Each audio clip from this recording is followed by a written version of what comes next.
This presentation is a joint venture by Thomas Gaines, Michael McKee, Douglas Price and Christina Hoff, and explores the short and long-term economic profit analysis of the NBN company.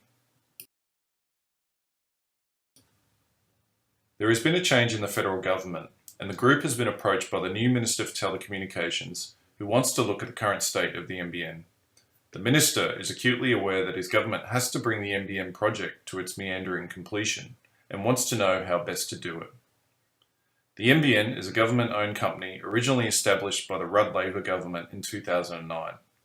The original budget of $15 billion has blown out to the current estimate of $51 billion, and there have been numerous issues with speeds, costs, and service, leading many experts to say that the network is already not fit for purpose.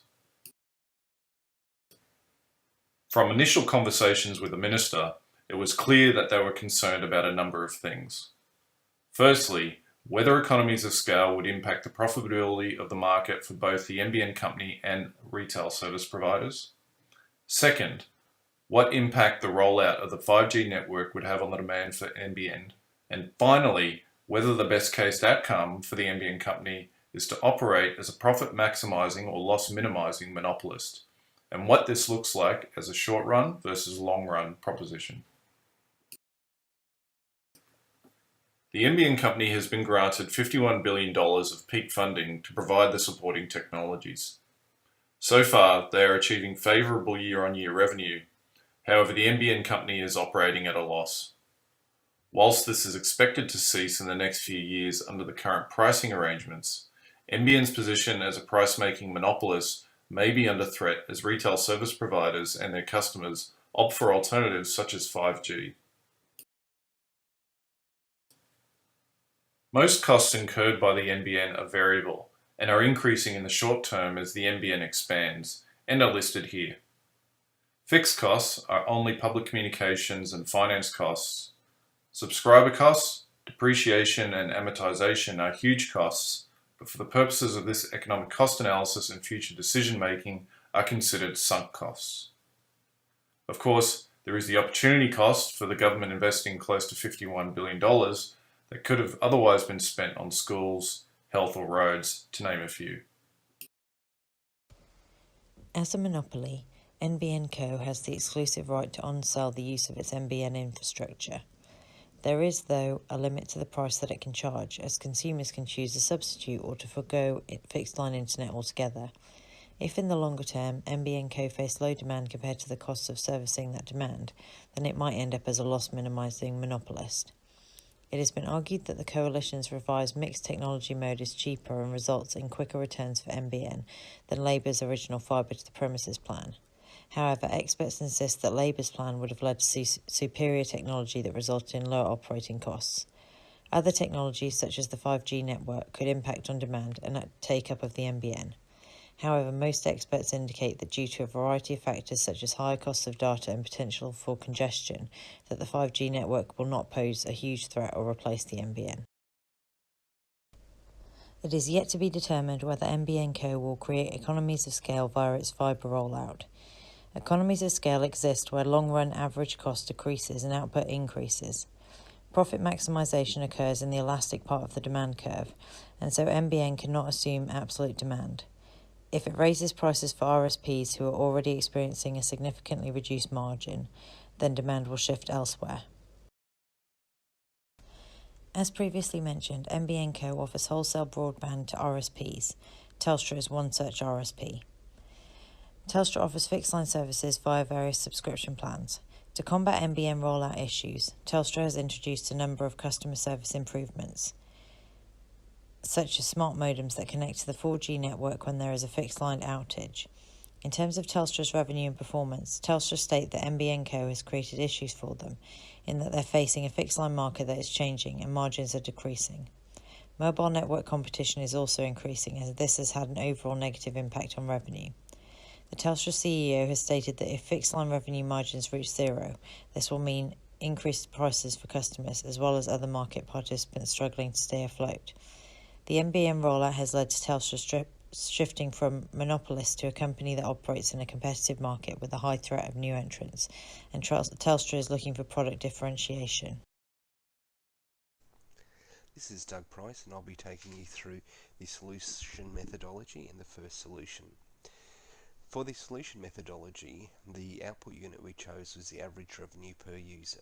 This was taken from the NBN co-published materials and assumes that it will increase as users have greater acceptance of the technology and a desire for faster connections. A revenue schedule was created showing the marginal revenue cost, average total costs, and average revenue. A lot of the numbers were taken from the NBN Co annual report and corporate plan. These were then analysed on graphs and tested under a few different assumptions to look at the sensitivity towards variable cost. Will economies of scale impact the profitability for both NBN Co and the retail service providers?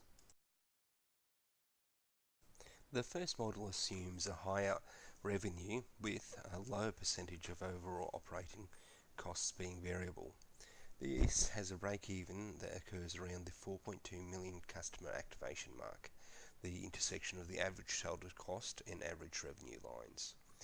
While economic profit hasn't been maximised, at full capacity we're looking at a revenue of $718 per customer versus an average total cost of $438, indicating a healthy profit margin.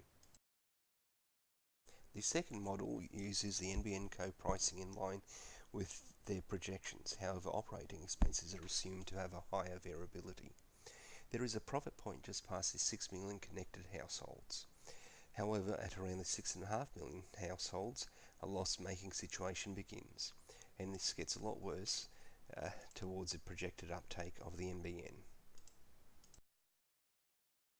Porter's 5-power model was used to look at the potential for profitability amongst the retail service providers. Unfortunately, the retail service providers have challenging conditions. The NBN Co is an effective monopoly on the supplier side. There's high threat of new entrants, and the consumers have a lot of bargaining power by being able to switch between providers. Overall, this means it's a very competitive area, and retail service providers will not be able to make an economic profit over the long term. For Solution 2, the impact of the rollout of the 5G mobile network was analysed by creating a demand curve to model the effect of a shift due to the availability of an alternative to the NBN. The implementation of future technologies such as the 5G network is unlikely to render the NBN redundant, but rather provide an alternative to consumers within the market and reduce the NBN's market share. The reduction in market share will be dependent on a number of factors, including the geographical area being reached by the 5G network, the ability of the telecommunication companies in keeping the price of 5G offerings low, and the ability of 5G networks to maintain speeds as demand for their service increases. These factors will limit the capacity of the 5G network to take market share from the NBN Co, however, is expected to cause a small left shift in their demand curve. As future technologies continue to develop, there is likely to be further competition added to the market. As such, it will be important for the NBN Co to continue to find cost-effective improvements for their service offering. For Solution 3, the best economic potential for the NBN Co was analysed under a number of lenses. Firstly, the economic profit maximisation of the NBN Co over the shorter term is reviewed. NBN Co can make a profit from economies of scale, with the margin being dependent on customers' acceptance of an increase in cost not impacting demand. Economic profit is maximised when customers are around 9 million. This assumes that the NBN Co is largely in control of price and continues to operate as a monopoly. Average total cost appears to be rising, however, this is not indicating diseconomies of scale at this point. Fixed costs still exist, and this is a short-run view. Notice there is also a point where MC intersects with MR at around 1.2 million customers. If NBN Co had continued to operate at around this number, it would need to converge on MC equals MR to minimize economic loss. In the long run, there are various scenarios that could play out.